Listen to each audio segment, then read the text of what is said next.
बार question में दिया है the wait of NO having the same number of oxygen atom present in 9.2 grams of NO2.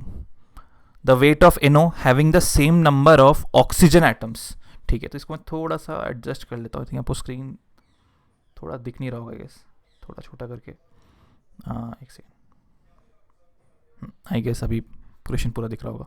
Alright, सो उन्होंने बोला है कि weight of NO having the same number of oxygen atom present in 9.2 grams of NO2. तो इन्होंने same number of oxygen atom बोला है. So I will be able to say that क्योंकि same number of oxygen atom है,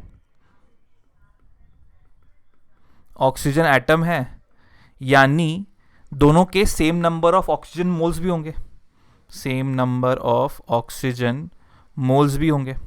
ठीक है, by the same logic मैं ये कह सकता हूँ. तो एक काम करते हैं, हम ऑक्सीजन के मोल्स निकालते हैं इन NO2. That is the first thing. ठीक है, तो पहले क्या करेंगे, मोल्स ऑफ NO2 निकालते हैं. ये हो जाएगा 9.2 डिवाइडेड बाई इसका मोलर मास. नाइट्रोजन का होता है 28, ऑक्सीजन का होता है 16 इंटू 2 32. ठीक है, तो 32 आ गया, तो आई थिंक ये आ जाएगा 60 आ रहा है. हाँ 60 आ रहा है. ठीक है, तो सॉरी 28 नहीं, इसका तो 14 होगा, माय बैड. 14 प्लस ऑक्सीजन का हो जाएगा 16 32, तो ये आ जाएगा 6 और 46, सॉरी 46 आ जाएगा.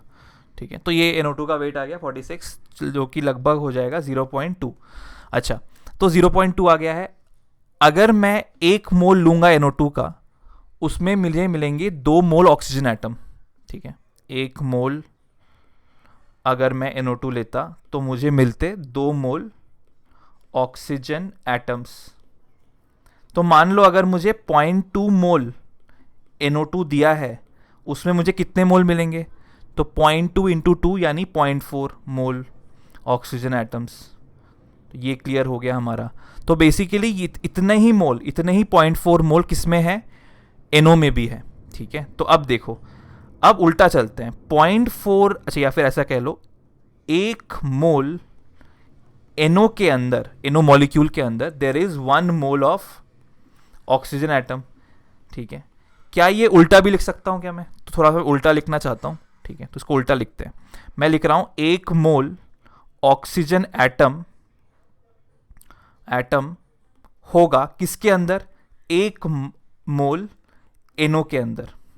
ठीक है, तो मेरे पास कितने हैं, 0.4 मोल एटम है. तो 0.4 मोल ऑक्सीजन एटम होगा 0.4 मोल NO के अंदर. ठीक है, तो एक काम करते हैं, अभी हम वेट निकाल लेते हैं 0.4 NO का. तो weight of NO will be equal to 0.4 multiplied by इसका मोलर मास. नाइट्रोजन का होता है 14 और ऑक्सीजन का होता है 16, तो 30 हो जाएगा मोलर मास. तो ये आ जाएगा 12 ग्राम्स.